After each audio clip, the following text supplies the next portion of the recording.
Hello दोस्तों, आज मैं वीडियो बना रहा हूँ तुनिशा शर्मा के ऊपर। तुनिशा शर्मा एक एक्ट्रेस है जिन्होंने हाल ही में आत्महत्या कर ली थी और उनकी आत्महत्या के पीछे दोषी माना जा रहा है उनके बॉयफ्रेंड को। शीज़ान खान नाम है उनका और हमारा जो मीडिया है लगातार उस खबर को दिखाया जा रहा है और हाल ही में उनकी माँ का बयान भी आया है कि शीज़ान खान ही उनकी बेटी की मौत का ज़िम्मेदार है। अब सोचने वाली बात ये है दोस्तों कि एक लड़की जिसकी उम्र 20 साल है, उसने अपनी लाइफ में ऐसा क्या देख लिया कि इतनी फ्रस्ट्रेटेड हो गई कि उसने सुसाइड कर लिया। लोग इस बात को ध्यान नहीं दे रहे कि 20 साल की एज में कोई इंसान अपनी ग्रेजुएशन भी पूरी नहीं कर पाता, पढ़ाई भी पूरी नहीं कर पाता। उस लड़की को सब कुछ मिल गया, यानी उसने लाइफ में सब कुछ हासिल कर लिया। वो एक्टर भी बन गई, बॉयफ्रेंड भी आ गया। क्या उसकी माँ को तब होश नहीं था कि 20 साल की लड़की बॉयफ्रेंड बना रही है, उसको रोका जाए और उससे मना किया जाए। मतलब वो एक पैम्पर्ड किड थी, मतलब उसने बचपन में जो भी चाहा उसको मिला। उसकी माँ ने उसकी हर ज़िद पूरी की और जब उसकी वो ज़िद पूरी नहीं तो उसने सुसाइड कमिट कर लिया। अगर शीज़ान खान ना होता, कोई और लड़का होता, तब भी वो यही एक्शन लेती। पूरी मीडिया ने इस बात को कभी गौर नहीं किया। जिस बात को क्वेश्चन किया जाना चाहिए था वो था आज बड़े शहरों में पनपने वाला गर्लफ्रेंड बॉयफ्रेंड वाला कल्चर। ये इम्पोर्टेड कल्चर 90s में हमारे देश में आया था और अब ये कैंसर की तरफ फैल गया है, जहाँ लड़के लड़कियाँ कुछ दिन साथ रहते हैं फिर अलग हो जाते हैं और उसको डंप करना बोलते हैं, जैसे किसी को कूड़े में फेंक दिया हो। और ये उस लड़की के साथ हुआ और उस लड़के ने ऐसा ही किया। वो लड़का ना करता तो कोई और भी करता और ये एक नॉर्मल बात है बड़े शहरों में और आजकल काफ़ी चलन में आ गया है। इस पर कोई ध्यान नहीं दे रहा है, इस कल्चर के ऊपर। और उस लड़की की जो परवरिश थी, मतलब उसकी माँ ने कभी उसको टोका नहीं, यानी उसकी हर ज़िद पूरी की। ऐसा लगता है कि लड़की का ये लड़के पिता नहीं है और उसकी माँ उसकी सारी ज़िद पूरी करती रही है अपनी लाइफ में। तो उसकी माँ ने कभी भी उसको टोका नहीं, उसकी सारी ज़िद पूरी की। जब ये ज़िद पूरी नहीं हुई तो उस लड़की ने एक बार भी अपनी माँ के बारे में नहीं सोचा।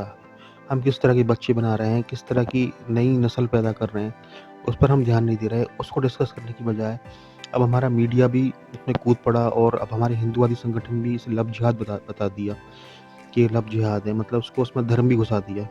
इसका धर्म से कोई लेना देना नहीं है। मेरा ये मानना है कि इसमें पूरा की पूरा कल्चर और जो एक नया कल्चर पैदा हुआ है बड़े शहरों में और जो परवरिश है उसको एड्रेस किया जाना चाहिए था। उसको एड्रेस करने की बजाय फालतू बातों पर ध्यान दिया जा रहा है।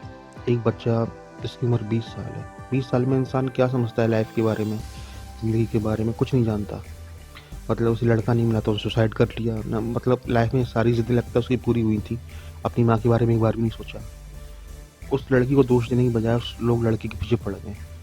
लड़के ने तो वही किया जो आजकल बड़े शहरों में लड़के कर रहे हैं और लड़कियां भी यही कर रही हैं। और अगर इसके उल्टा भी हो जाता वो लड़की से छोड़ देती, लड़का डिप्रेशन में होता, शायद खबर भी ना बनती इसकी। तो ये काफ़ी वहाँ हो रहा है बड़े शहरों में, उस पर कोई ध्यान नहीं दे रहा। सिर्फ और सिर्फ इस बात पर ध्यान दे रहे हैं कि भाई उस लड़के ने लव जिहाद कर दिया, उसने गर्लफ्रेंड बना ली, उसने वो दूसरा चला गया इसलिए वो डिप्रेशन में आ गई। कोई भी इस बात पर ध्यान नहीं दे रहा है कि बच्चों की परवरिश किस तरह हो रही है। इसको डिस्कस किया जाना चाहिए था मीडिया में, मेन स्ट्रीम मीडिया में। उसको डिस्कस नहीं किया गया। उसकी माँ से एक बार पूछा जाता कि आपने अपनी बच्ची की हर ज़िद पूरी की, क्या उसको कभी समझाया लाइफ के बारे में। उसकी पढ़ाई तक पूरी नहीं हुई लड़की की, वो एक्ट्रेस बन गई। किस तरह के मतलब बच्चे हम बना रहे हैं, इस पर किसी ने डिस्कस नहीं किया और ये बहुत ही दुखद घटना है और ऐसा आगे ना हो इसलिए इसको एड्रेस किया जाना चाहिए सब्जेक्ट को और अच्छी तरह से इस पर विचार विमर्श होना चाहिए। टीवी पर डिबेट होना चाहिए कि भाई ये क्यों हो रहा है बड़े शहरों में, आखिर हम किस राह पर चल पड़े हैं, कौन सा कल्चर हम अडॉप्ट कर लिया हम लोगों ने। इस पर कोई ध्यान नहीं दे रहा और फालतू की डिबेट में घुसे जा रहे हैं और उसको धर्म की लड़ाई बनाते हैं, कभी कुछ बनाते हैं कभी कुछ बनाते हैं। तो मेरा यही मानना है कि इस पर ये डिबेट होनी चाहिए और जो उसकी तुनिशा की माता जी हैं उनसे भी सवाल किया जाना चाहिए कि अब तक आप क्या कर रही थी जब आपकी लड़की इतनी कम उम्र में बॉयफ्रेंड बना रही थी। आपने उसे समझाया, आपने उसकी हर ज़िद पूरी की और आज आप उसे खो चुकी हैं, तो अब आप इल्ज़ाम लगा रही हैं।